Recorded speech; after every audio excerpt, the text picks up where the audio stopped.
గత 2 రోజులుగా కామారెడ్డి జిల్లాలో నిజామాబాద్ జిల్లాలో పడినటువంటి భారీ వర్షాల వల్ల కామారెడ్డి జిల్లాలో కూడా నష్టం జరిగింది. నిజామాబాద్ జిల్లాలో కూడా రోడ్లు పాడైనాయి, కొన్ని బ్రిడ్జ్లకు ఇబ్బంది జరిగింది, అట్లే పంటలు కూడా నష్టపోయినారు. ఈ వాగు ఒడ్డుకు ముఖ్యంగా మా బాల్కొండ నియోజకవర్గంలో ఈ కప్పలవాగు పెద్దవాగు ఏదైతే ఉన్నదో ఆ వాగు విపరీతంగా వృత్తంగా ప్రవహించడం వల్ల అంటే పైన సిరికొండలో నిజామాబాద్ రూరల్ నియోజకవర్గంలో 3 చెరువులు తెగిపోయి ఆ నీళ్లు ఒకటేసారి కప్పలవాగులోకి రావడం వల్ల ఒకటేసారి విపరీతంగా ఉధృతంగా అంటే అటు ఒక 1/2 కిలోమీటర్ ఇటు ఒక 1/2 కిలోమీటర్ వరద బారింది అని చెప్తున్నారు వాగులలో. ఇక్కడ ఉన్న పెద్ద మనుషులు చెప్తా ఉన్నారు, మేము మాకు తెలిసినప్పటి నుంచి మేము చూడలేదు ఇంత వాగు పారడం అని చెప్పి మాట్లాడుతూ ఉన్నారు. సరే మనం ఏం చేయలేము, అది ప్రకృతి వైపరీత్యం, మరి భగవంతుడి దయ. కాబట్టి ఆ విపరీతమైన ఈ వాగు వృద్ధి వల్ల వాగొడ్డున ఉన్నటువంటి పంటలు కూడా నష్టపోవడం జరిగింది. పొలాలు కావచ్చు, మక్కలు కావచ్చు, సోయలు కావచ్చు, అవన్నీ కూడా ప్రిలిమినరీ ఎస్టిమేట్ చేయించినాం. ప్రిలిమినరీ ఎస్టిమేట్ ప్రకారం మొత్తం నియోజకవర్గంలో 1162 ఎకరాల్లో వరి పంట నష్టం జరిగింది అని చెప్తున్నారు వ్యవసాయ శాఖ అధికారులు. అట్లనే 95 ఎకరాల్లో మక్క నష్టం జరిగిందని చెప్తున్నారు. 30 ఎకరాల్లో సోయా నష్టం జరిగిందని చెప్తున్నారు. నేను మళ్ళీ ఇవాళ రేపు కూడా వెరిఫై చేయమన్నాను. మరి నిన్న మొన్న వర్షాల్లో మీరు సరిగా చూడకపోతే మరి మళ్ళీ వెరిఫై చేయమని చెప్పాను నేను అధికారులకు. ఎందుకంటే చాలామంది రైతులు నేను ఏ గ్రామానికి పోయినా మా పంట నష్టం జరిగింది అన్న మాట మాట్లాడుతున్నారు. ఇక్కడ అధికారుల లెక్కలు చూస్తేనేమో తక్కువ కనిపిస్తూ ఉన్నది. కాబట్టి మళ్ళీ ఇవాళ రేపు కూడా సర్వే చేసి ఫైనల్గా మీరు ఒక ఫిగర్కి రండి అని చెప్పినాను. నేను ఈ ప్రభుత్వాన్ని రిక్వెస్ట్ చేస్తూ ఉన్నాను, వరి పంటకు ఎక్కడైతే వరి నష్టం జరిగిందో వరి పంటకు ఎకరానికి 25,000 రూపాయలు, అట్లాగే మొక్కజొన్నకు కూడా ఎకరానికి 25,000 రూపాయలు, సోయాకు కూడా 25,000 రూపాయలు, అంటే ఎక్కడెక్కడైతే పంటలు దెబ్బతిన్నాయో 25,000 రూపాయలు ఎకరానికి రైతులకు నష్టపరిహారము సహాయం చేయాలని చెప్పి నేను ఈ ప్రభుత్వాన్ని కోరుతా ఉన్నాను. అట్లనే మా బాల్కొండ నియోజకవర్గంలో నేను ఇప్పుడే చూస్తూ ఉన్నాను, వేల్పూరు రామన్నపేట పోయే దారిలో మరి అక్కడ ఒక కల్వర్ట్ ఉంటే అది పూర్తిగా తెగిపోయింది. దాన్ని ఇమీడియట్గా శాంక్షన్ చేసి దాన్ని కల్వర్ట్ కట్టిపియాలి. మరి నేను మా R&B అధికారులకు కూడా దాన్ని వాళ్ళకు చూపించడం జరిగింది. అట్లనే ఈ ఆర్మూర్ భీమ్గల్ రూట్లో భీమ్గల్ దగ్గర బడా భీమ్గల్ దగ్గర ఏదైతే కపలవాగు మీద పెద్ద వంతెన ఉన్నదో ఈ వంతెన ఒక గర్డర్ పక్కకు స్లైడ్ కావడం జరిగింది. మరి ఎంత నష్టం జరిగింది, ఏమైంది ఇంకా ఇప్పుడే అంచనాకు రాలేము.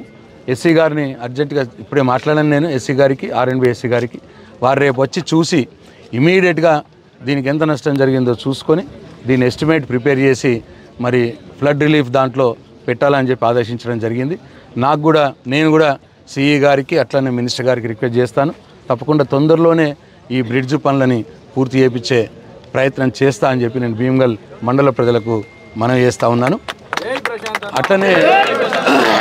అట్లనే ఆర్మూర్ భీమ్గల్ రోడ్లో మోతే దగ్గర అక్కడ కూడా ఒక కల్వర్ట్ మరి అక్కడ కూడా జరిగిపోయింది పక్కకు, అది కూడా దెబ్బతినే ప్రమాదం ఉన్నది. అది ఇంతకుముందు శాంక్షన్ చేసి ఉన్నాం, కానీ డీశాంక్షన్ అయింది. ఇప్పుడు అది ఆల్రెడీ మంజూరైంది కాబట్టి దాన్ని టేకప్ చేయాలని చెప్పి నేను అధికారులకు సూచిస్తూ ఉన్నాను. అది ఒకవేళ డీశాంక్షన్ అయితే మళ్ళీ మినిస్టర్ గారికి ప్రపోజల్ పెడదాం, నేను కూడా రిక్వెస్ట్ చేస్తాను. ఆ కల్వర్ట్ కూడా ఇమీడియట్గా చేస్తాం. అట్లనే ఉప్లూరు దగ్గర కూడా రోడ్డు డ్యామేజ్ అయింది వార్తలు వచ్చి నేను ఇంకెళ్ళి చూడలేదు. ఇంకా అన్నీ కూడా నియోజకవర్గంలో అటు పంచాయతీరాజ్ డిపార్ట్మెంట్లో కావచ్చు, R&B డిపార్ట్మెంట్లో కావచ్చు, మరి వర్షాల వల్ల ప్రకృతి వైపరీత్యం, దీనికి ఎవరైనా చేసేది లేదు, ఎవరిని కూడా నిందించే అవసరం లేదు. ప్రకృతి వైపరీత్యం కాబట్టి జరిగిన నష్టాన్ని తొందరలోనే చేసుకోవాలి. అట్లనే ఆర్మూర్ ఈ భీమ్గల్ ఈ బ్రిడ్జ్ కంటే ఆర్మూర్ భీమ్గల్ రోడ్లో మధ్యలో బడా భీమ్గల్ దగ్గర రోడ్ కోసుకుపోవడం జరిగింది. దాన్ని కూడా ఇమీడియట్ రీస్టోరేషన్ చేయించి ఇప్పుడు ఏమన్నా జనాలు తిరగటానికి అవకాశం ఉంటే చేయించి దాన్ని కూడా టేకప్ చేయాలని చెప్పి చేస్తాను. కానీ ఈ రెండు ఒకటేసారి చేస్తే కానీ ఈ రోడ్డు లైన్లోకి రాదు. కాబట్టి ఈ ప్రతిదీ కూడా ఎక్కడెక్కడైతే పంచాయతీరాజ్ డిపార్ట్మెంట్లో నష్టం జరిగినాయో అవన్నీ కూడా లిస్ట్ అవుట్ చేసుకొని మరి మినిస్టర్ సీతక్క గారికి రిక్వెస్ట్ చేయడం జరుగుతుంది. అట్లా R&B డిపార్ట్మెంట్లో ఏవైతే నష్టం జరిగినాయో అవన్నీ కూడా R&B మంత్రి గారు వెంకటరెడ్డి గారికి కూడా రిక్వెస్ట్ చేయడం జరుగుతుంది. అధికారులకు కూడా అన్నీ కూడా నేను పర్సూ చేసి ఎంత వీలైతే అంత తొందరగా ఈ పనులన్నీ కూడా పూర్తి చేయించే ప్రయత్నం చేస్తా అని చెప్పి మనం చేస్తూ ఉన్నాను. అయితే ఈ సందర్భంగా నేను నా బాల్కొండ నియోజకవర్గ ప్రజలకు నేను మనవి చేస్తూ ఉన్నాను, దయచేసి ఇవాళ రేపు కూడా వర్షాలు ఉంటాయని చెప్పి వాతావరణ శాఖ చెప్తున్నది. కాబట్టి దయచేసి క్షేమంగా ఉండండి. అత్యవసర పని ఉంటేనే ఇంట్లో నుంచి బయటకు రండి. వాగుల దగ్గరికి వెళ్ళకండి, చెరువు కట్టల దగ్గరికి వెళ్ళకండి, కరెంటు పోల దగ్గరికి వెళ్ళకండి, చిన్నపిల్లల్ని అస్సలు వెళ్ళనీయద్దు. దయచేసి ఈ జాగ్రత్తలు మీరు తీసుకోవాలి. అధికార యంత్రాంగం, రెవెన్యూ యంత్రాంగం కావచ్చు, ఆర్ఎన్బి డిపార్ట్మెంట్ కావచ్చు, పిఆర్ డిపార్ట్మెంట్ కావచ్చు, ఇరిగేషన్ డిపార్ట్మెంట్ కావచ్చు, ఎలక్ట్రిసిటీ డిపార్ట్మెంట్ కావచ్చు, పోలీస్ డిపార్ట్మెంట్ ఎట్లయినా ఫ్రంట్ లైన్లో ఉండి పనిచేస్తూ ఉన్నది. ఈ అన్ని డిపార్ట్మెంట్లు కూడా సమన్వయం చేసుకొని ప్రజలకు ఎక్కడికక్కడ ఇబ్బంది లేకుండా చూడాలని చెప్పి నేను అధికారులకు కూడా ఆదేశించడం జరుగుతూ ఉన్నది. నేను కూడా అందుబాటులో ఉంటాను. నేను ఇవాళ ఇక్కడే వేల్పూర్లో అందుబాటులో ఉంటాను. రేపు నాకు అసెంబ్లీ ఉన్నది, చూస్తాను. ఇక్కడ ఏదైనా పరిస్థితి అట్లా బాగాలేకపోతే అసెంబ్లీకి కూడా పోకుండా నేను ఇక్కడే ఉండే ప్రయత్నం చేస్తాను. కాబట్టి ఎక్కడైనా ఏ గ్రామంలో ఎవరికైనా ఇబ్బంది జరిగినా నాకు ఫోన్ చేయండి, నా పి అరుణ్కి ఫోన్ చేయండి, సురీత్ రెడ్డి అన్న అఫీషియల్ పిఏ ఉంటాడు ఆయనకు ఫోన్ చేయండి, లేదు అక్కడ ఉన్నటువంటి మా పార్టీ మండల పార్టీ అధ్యక్షులకు మీరు ఫోన్ చేయండి. మా పార్టీ యంత్రాంగం కూడా మీ దగ్గరకు వస్తుంది, అధికారులు కూడా మీ దగ్గరకు వస్తారు.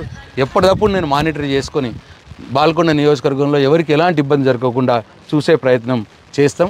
కానీ మన వ్యక్తిగతంగా జాగ్రత్తలు తీసుకోవాల్సిన అవసరం ఉన్నది. నేను మరొక్కసారి మనం చేస్తూ ఉన్నా, ఎట్టి పరిస్థితుల్లో అత్యవసర పని ఉంటేనే బయటకు రండి, ఇంటి బయటకు రండి. పని ఊరికే బయట తిరగద్దాం, అటు వాగు దగ్గరికి పోయేద్దాం, నీళ్ళు వారుతున్నాయి, లేదా చెరువు నిండిందట చెరువు దగ్గరికి పోయేద్దాం అని మాత్రం పోకండి. దయచేసి కాలువల దగ్గరికి పోకండి. చిన్నపిల్లల్ని కరెంటు పోల దగ్గరికి అసలే పంపించద్దు, ఎందుకంటే షాక్లు కొట్టే అవకాశం ఉంటుంది. ఎలక్ట్రిసిటీ డిపార్ట్మెంట్ కూడా పనిచేస్తూ ఉన్నది బ్రహ్మాండంగా గ్రౌండ్లో. కాబట్టి అధికార యంత్రాంగం మీతో ఉంటుంది, నేను కూడా మీతో ఉంటా. కానీ మీరు ప్రజలుగా మీరు మీ జాగ్రత్తలో ఉండాలని చెప్పి మనం చేస్తూ ఉన్నాం.